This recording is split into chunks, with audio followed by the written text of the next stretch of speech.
Hello, I'm Steve Maskery.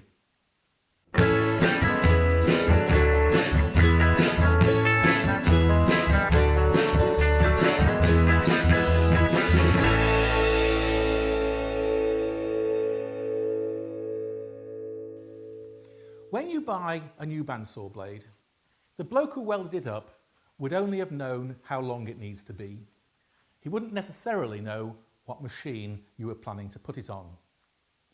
Now, most bandsaws are like mine.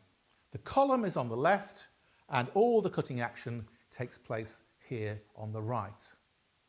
And so the blade has to have the teeth coming downwards on the right-hand side and up through the column.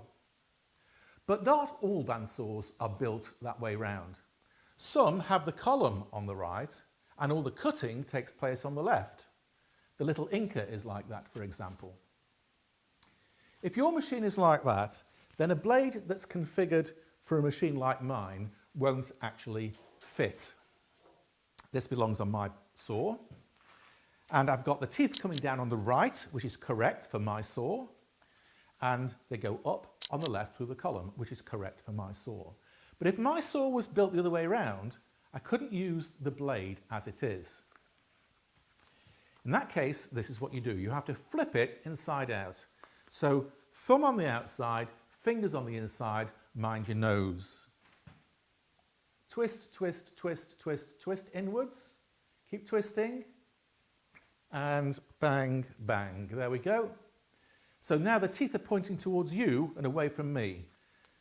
If I turn it round like this, so that the teeth are at the front of the machine, now they're pointing upwards in my right hand. It's wrong for this machine, but it would be correct for a machine that was built the other way around because they're coming down in my left hand.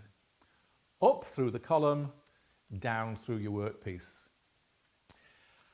I do know somebody who once installed a bandsaw blade and it took a long time to get it right. And it was hard, it was taking so long to cut even the thinnest bit of wood. Stevie says, "What's up with this blade? It's brand new, it's rubbish." Went and had a look. He got the bandsaw blade inside out. So the teeth were pointing upwards. They were travelling downwards, of course, through the wood, but they were pointing upwards so they wouldn't cut anything. He was very embarrassed, I can tell you. So make sure yours isn't like that before you install it.